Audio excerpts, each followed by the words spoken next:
What? When I say see, y'all say what? See? What?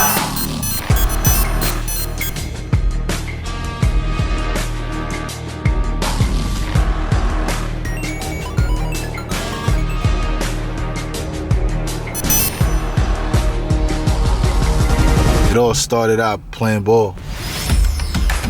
Growing up, that was the thing. Yeah, I had the dreams of wanting to be an NBA player, and that's how I treated it. You know, Kobe Bryant being one of my favorite basketball players in the world.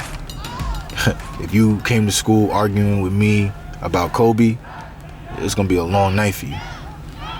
Yeah, but I just think about basketball as my release, like a jump shot. And then it was in another way, it was like chess to me too. You know, you always got to make the right move. So it was like, I love the strategic and the strategy when it came to basketball. I love being athletic, seeing that I was very athletic. I don't know about right now. But, you know, I enjoy working out with my friends and getting together, balling up from the morning to the night. I remember when the alarm would sound and my friends would have to go inside. I'm like, curfew ass niggas. I'm trying to still ball. And you know what I did? I did just that. You know, I go to the parks, I play against everybody, I join leagues, I won my fair championships. I felt like I was really gonna make it. And then, out of nowhere, I kind of rubbed into music. The purpose of life was to find the purpose in your life. Roll the dice, don't even stop, even if the number's not right. My best friend lost his life, but because he outworked his youth young, his superpower is internal life. His energy wired my mind, signaled my computer in the brain, no wonder my hard drive. To get where you want to be, it wasn't the track star, but the marathon.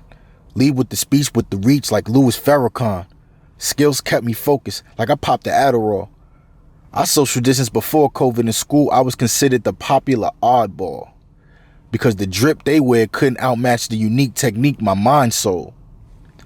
Stay ahead, never behind. It was like I had the cheat codes. Beats, I eat those. Her cheeks, I feast on. The streets, I'm King Kong. In a world that seesaw. So the flow just ping pong.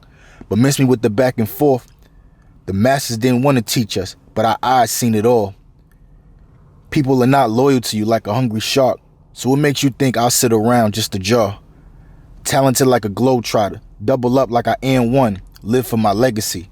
At the end of the day, I man up. Wow. So I'm actually back doing another documentary, huh?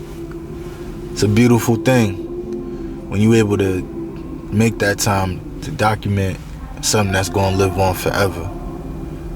No matter what, you could always trace back to this and really see how that person felt, see what that person might have been going through.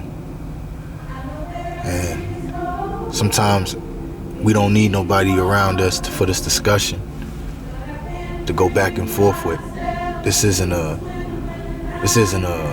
racket back and forth thing. This is really simply a one direct conversation.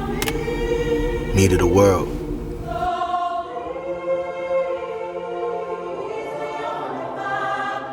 Nothing like that feeling inside, reaching the light at the end of the tunnel, completing the job.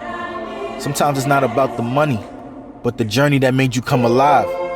The family smiles while others cry because sadly they were surprised.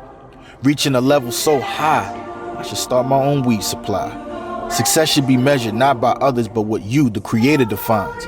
We all great at something. Some might feel successful just for being black, surviving past 25.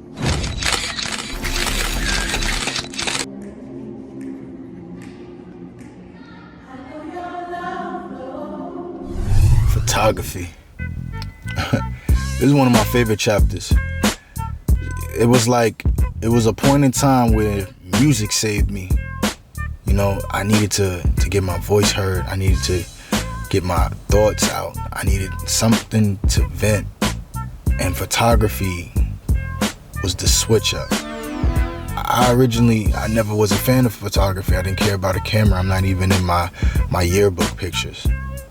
And then somehow I just so happened to land a camera, and thinking of my best friend who I used to do music with, he was always camera savvy. But me, I picked up a camera just off the strength of him, and I was thinking to myself, like, you know, vision is so key. And I learned that more when I started to experiment it. And I think that's what made me want to pursue it more, was figuring out why people enjoyed it so much. And sure enough, it became a hobby. I met up with cool people like Ali. Yo, CWatts. And I just wanted to show my appreciation. I met CWatts about a year ago, and I was going through a really difficult time in my life. I was struggling to find clients, struggling to find people to work with. And that's when CWatts invited me down to one of his photography events. After that, we kind of built a friendship. We kind of built together. We kind of built everything that we wanted to do together. Everything wasn't as hard as long as we could do it together. And somehow we just keep coming through.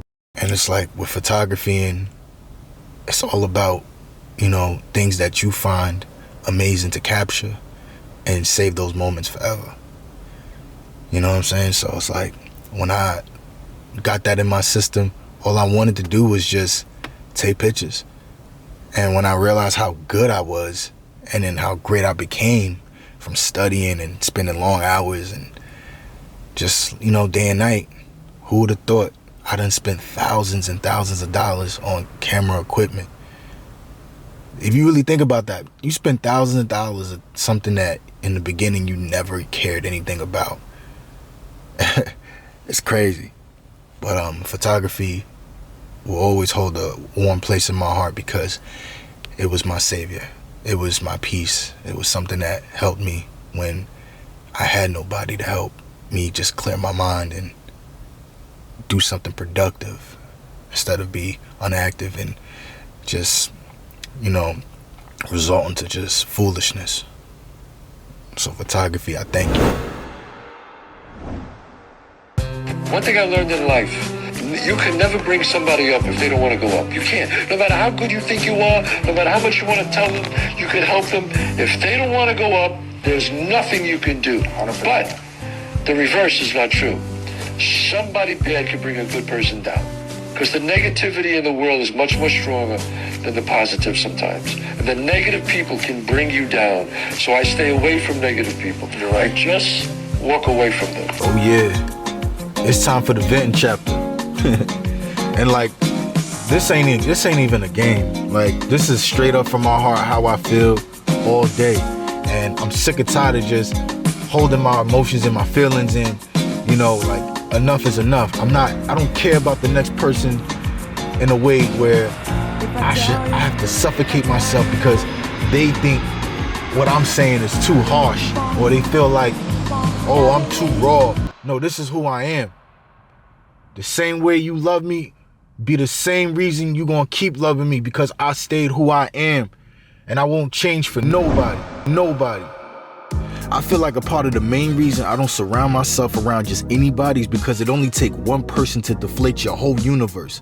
And some people are opportunists. Meanwhile, some people will be your friend just to learn you to try to hurt you. And that's just an unbalance. So I'm very selective when it comes to my time and just the people I'm around. Don't get me wrong, I'm not saying I can't tolerate people, but because I've learned to in this lifetime, I know what people really are. And I understand you have to be, you have to be ready for people. But that doesn't mean I'm gonna make these people my friends. I see and I feel like today people took the value out of true friendship and relationships because these Wikipedia-minded fools could get online and change the definition and try to make it the world's reality of mankind. And I hold my best friends to the same standard as I know they would do for me. It's a full 360. It's not a 180. It's a lot of 180 niggas out here.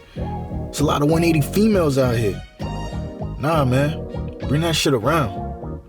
See, what I need people to understand is I'm speaking like in general. There's things within us that others may not like, and that's okay. But versus moving towards it, I keep my distance from it. See, God gave us a mind, conscious, a vibe detector. Y'all gotta use your senses. You know what I'm saying? Cause jealousy rules the world right next to social media and in desperate need of attention. Just let me vent. Love. Love has so much different layers to it. Everyone loves a little bit different than the next. Like, I'm more vocal, hands-on, very spontaneous, transparent with my feelings and where I want to go with them. I'm not rich, I'm not poor, but I'm very confident that my characteristics and the energy that I possess will make my queen feel rich. Relationships for me, for the most part, I've been somewhat successful depending on how you gauge it. The longest relationship for me was 6 years, and the one before that was 5 years. So I spent most of my life in a relationship. Now, I enjoy date nights, going to nice restaurants, trying different foods, going places to travel, experiencing different things, and I definitely enjoy getting my freak on for my lady. The quality time, no distractions, and all action. This is just a chance for you and your partner to express and connect through the chemistry. But I love the feeling of being around someone who I know cares about me and do whatever it takes to keep me happy. And it's cool when you both share similar interests. It doesn't make things feel as awkward when introducing them. And relationships can definitely be stressful at points, as we all know. But it's up to you and your partner to find ways to decompress the tension. What you do is part of the test of whether your relationship is a success or fails. Y'all gotta be safe. Your love life doesn't always have to be in the public eye. As long as you and your partner understand how you two make each other feel, the public is irrelevant. Like for me, I like for me and my partner to have like a silly kind of chemistry, maybe a little play fighting, throwing jokes in the mix. We educate, we have each other's backs, even when we're not around each other. We toast to our accomplishments, we learn from our lessons, plant goals, live by honor. See, love is a journey, and the quicker people understand that, the better off we'll be. You can't be living in fear and pain forever, especially just to commit. You gotta understand, there's a risk in everything that we do in life. And as long as the risk is worth it to accomplish what you want, you gotta do what you gotta do. You know, everything in which white corporate America profits off black communities, especially trying to make our black women fear black kings. And it starts by trying to destroy our image because, trust me, white America makes so much money off it. And at the same time, it's a tactic to keep us dysfunctional in our communities as well as break us apart. So we gotta stick together.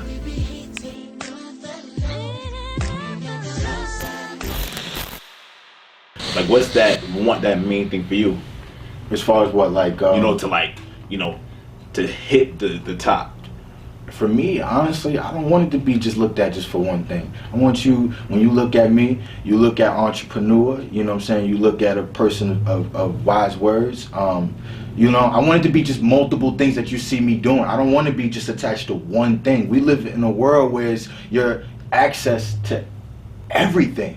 Why do you gotta just, I'm willing to work harder to do everything. Hoping the rats come out, cause for the cheese they quick to open their mouth. What they talking about? My degrees, you couldn't breathe in this drought. Seeing is out, holding my kids in doubt. No human being making it out. When I'm seeing is color, the rest is blacking out. This conversation could be pointless, but I'm giving it the benefit of a doubt. Hopefully bitches like in New York, breaking down south. Praying, no complaining, planning my dreams, hoping to sprout. Passing the formula, stepping the truth way out loud. I plan on spreading like a buck from a buck 50 face down. I'm about my account. Shout out to my pal, that's my PayPal. Keep it 100 and stout. Talk to me.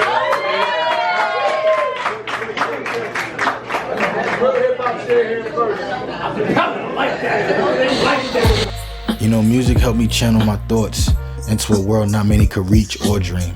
And the only way the outside ear could hear it is if I press record and speak.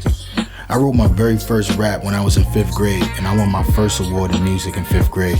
As well, not to mention I performed my very first time for my elementary school. Music was like my wife that I never knew I had. Being a writer at a young age transformed me into a talented, gifted artist. People around me would tell me every time when they see me to rap. I knew I was cut for this. Growing up rough, getting into trouble, fighting, barking on people, I needed a way to turn that around into something positive, but still keep it cool and effective, so music was my path. See, I grew up listening to Rakim and Eric B.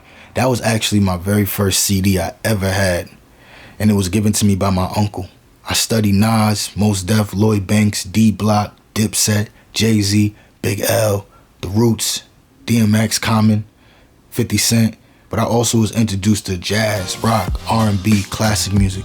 All of these factors helped me transition into an artist that created, to me, honestly, a combination that was so deadly.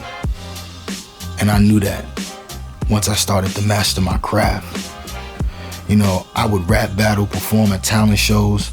I was mentored in school by Public Enemy's engineer, Johnny Juice, so they call him. You know, I watched my older brother rap, whose dad is Professor Griff. My grandma was a performer and a huge act at her job. This music was definitely in my DNA. As I got older, I clicked up with a good friend turned brother named Jamel, aka Mel's. We would make music every single day. Play basketball, make music. You know, we even had a hot single that everyone knew in our school and the neighborhood called Stop, Drop, Juke, Lean that took the streets by storm. Though we were very much alike, our sound and our style was very much opposite. We would do anything to get our music heard. We wanted to leave an imprint on our neighborhood so we'd be remembered forever. Sadly, he would pass away and I had to pick up where he left off and keep the music going. As empty as I felt inside, I kept the music going. You know, I knew it was my duty to continue. I took my skills and performed all around the world, got to meet some of my favorite pioneers in music. It really amazed me, you know, just my dedication and my consistency, my passion. Even if you didn't know me, you would connect to my story. And I was definitely an electrifying performer. When I write music, I really like to meditate to the instrumental. It's like the instrumental with those signals and talk to me in ways I felt like we were both just exchanging conversation. That would surely change and transform into lyrics and hot songs. I was more like an MC. I had punchlines, delivery, flow, cadence, and once I learned how to perfect these great qualities, it made me a better artist. I wrote for artists, opened up for big names and venues, but what I can take away from all of this is how much fun making music was. That's what made me want to do more. That's what made me want to go harder, and that's what driven me to be a better artist. It's crazy thinking about it. I've officially been doing music for 20 years now. It's amazing where the time went, all the hard work grinding to leave an impact on the music culture all around the world. Sometimes I really wonder what's next. You know, after losing my partner Reggie, I felt stuck. But I will say this, I've been praying, working hard, and I feel a lot better than ever to make my return back into music. You know, I have so many surprises to come, but I guess we'll just have to wait and see.